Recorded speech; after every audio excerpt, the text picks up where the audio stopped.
Into the crime beat, the Carson City Sheriff's Office is warning residents about a number of different scams that can affect people on a regular basis. Ryan Kennedy joins us live in the studio with more. And Ryan, just how often are people being affected by these scams? Quite frequently, actually, Landon. In fact, just this week, there have been several scam victims here locally. The Carson City Sheriff's Office says the fraud can happen by way of phone or the internet and can be related to a number of things like taxes or fake checks. But no matter the type, it's important to be aware.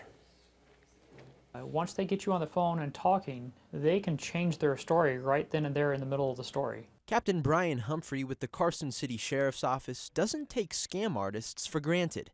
He says many of them are trained to be manipulative, aggressive, and to target a person's vulnerabilities. Maybe a little bit elderly, saying, this is your grandson or granddaughter, I'm in jail or I'm in the hospital, I need immediate money because of whatever the emergency may be.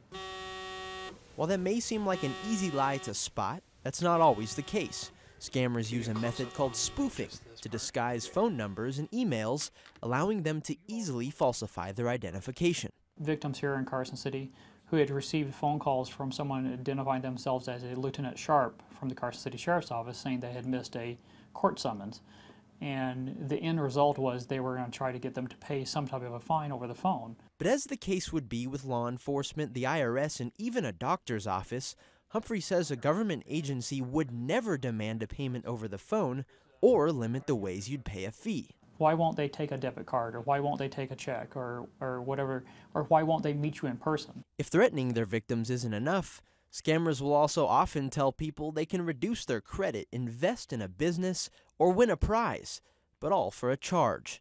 Humphrey says if it seems too good to be true, then oftentimes it is. It's all a numbers game for them. The more that they call, the more people that they contact, the more likely they're going to get at least one or two people to at least send them money in some way, shape, or form.